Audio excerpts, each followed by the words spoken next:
येवल्यातून आमदार म्हणून निवडून आल्यानंतर आमदारकीच्या राजीनाम्यासाठी दबाव असल्याचा गौप्यस्फोट छगन भुजबळांनी केलाय। सुरुवातीला इच्छा असूनही लोकसभा निवडणूक लढू दिली नाही, मग राज्यसभेवरही पाठवलं नाही, पण जेव्हा विधानसभा निवडणूक जिंकलो तेव्हा राज्यसभेवर जाण्यासाठी दबाव आणल्याचा आरोप त्यांनी केला। राजकीय करिअर ज्यांनी उद्ध्वस्त केलं त्यांना सोडणार नसल्याचा इशारा भुजबळांनी यावेळी बोलताना दिला।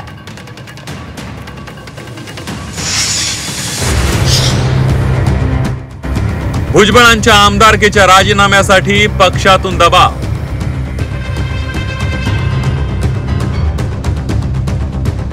टू द पॉइंट मुलाखतीत भुजबळांचा सनसनाटी गौप्यस्फोट।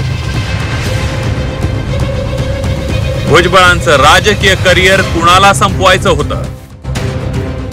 शरद पवारांची साथ सोडून अजित पवारांसोबत गेलेल्या छगन भुजबळांसाठी 2024 हे वर्ष अतिशय खडतर असं राहिलंय। भुजबळांनी टू द पॉइंट या मुलाखतीत त्यांच्या राजकीय भवितव्याशी कसा खेळ झाला हे अतिशय स्पष्ट शब्दात सांगितलं।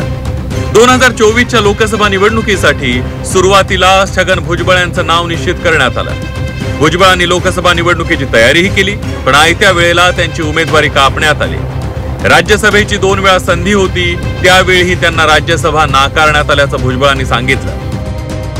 लोकसभेला मला उभं करण्यासाठी दिल्लीला नक्की झालं। मी म्हटलं मला त्यांनी मला सांगितलं होळीच्या दिवशी तिघांनी आमच्या नेत्याने अजितदादा फड तटकरे पटेल उभं राहायलाच पाहिजे।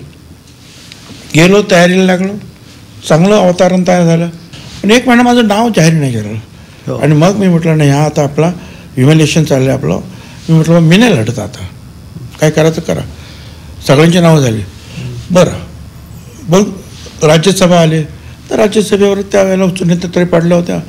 म्हटलं ठीक आहे, काय आपण जरा दूर राहूया, द्या त्यांना, दिली त्यांना। दुसरी आली राज्यसभा, तर ते नितीन पाटील म्हणून त्यांना उभं केलं। ठीक आहे, का तर तुम्ही इथे पाहिजे, कारण लोकसभेला वाताहत झाली होती। लोकसभा निवडणुकीत पक्षाची वाताहत झाल्यानंतर विधानसभा निवडणूक लढा असा आग्रह भुजबळांना करण्यात आला। विधानसभा निवडणुकीत त्यांना येवल्यात जातीय ध्रुवीकरणामुळे प्रचंड संघर्ष करावा लागल्याचं भुजबळांनी सांगितलं। जेव्हा विधानसभा निवडणूक जिंकलो तेव्हा पक्षानं राजीनामा देऊन राज्यसभेवर जायला सांगितलं। सरकार येईल की नाही अशी शंका होती, त्यावेळी तुम्ही इथे पाहिजे, तुम्ही लढले पाहिजे, तुमचा फेस पाहिजे। मी लढलो। ते अंतरवाली सराटीचे नेते आले, 2 दिवस रात्र बसले तिकडे, बाकी कुठे नाही गेले। काय दुसरे 4,000 मतांनी जे निवडून आले होते ते लाखावर गेले, आणि मी नेहमी 60,000 मतांनी निवडून येणार 4 निवडणुकांमध्ये तिथे घेवल्याला, तो अर्ध्यावर आलो। एकदम कटुकटीची गावागावामध्ये रिफ्ट झाले। निवडणूक झाल्यानंतर मला ते सांगतात मंत्रिमंडळाच्या बनवायच्या अगोदर की भुजबळ साहेब आमचं म्हणणं आहे की तुम्ही राजीनामा द्यावा। म्हटलं काय राजीनामा द्यावा? आणि काय आमदारकीचा राजीनामा? आमदारकीचा कोण म्हटलं तुम्हाला? असं पक्षाने सांगितलं? पक्षांनी राजीनामा द्या। म्हटलं का नाही, आमचं म्हणणं आहे की आम्ही नितीन पाटलाचा राजीनामा घेतो तिथून, आणि तुम्हाला जायचं होतं ना राज्यसभेवर, तुम्ही राज्यसभेवर जा, आणि मग इथे जे आहे समीर भुजबळला वगैरे कोणाला तरी उभं करू आपण। अरे बाबा, मी म्हटलं बाबा हे शक्य नाही। विधानसभेत भुजबळांना लढवून पाडण्याचा तर डाव नव्हता ना असा संशय या निमित्तानं भुजबळ समर्थकांकडून व्यक्त केला गेला। भुजबळांनी केलेल्या आरोपावर राष्ट्रवादीच्या नेत्यांनी मात्र सावध भूमिका घेतली आहे। या बाबतीत वरिष्ठ पातळीवर काय चर्चा झाली ते अधिकृतपणे वरिष्ठ सांगू शकतात, परंतु आम्हाला जी माहिती आहे त्यामध्ये असं ठरलं होतं की भुजबळ साहेबाला स्वतः राज्यसभेवरती जाऊन केंद्रामध्ये काम करायचं होतं। त्यासाठी त्यांनी पक्षाकडे तशी त्यांची भावनाही बोलून दाखवलेली होती।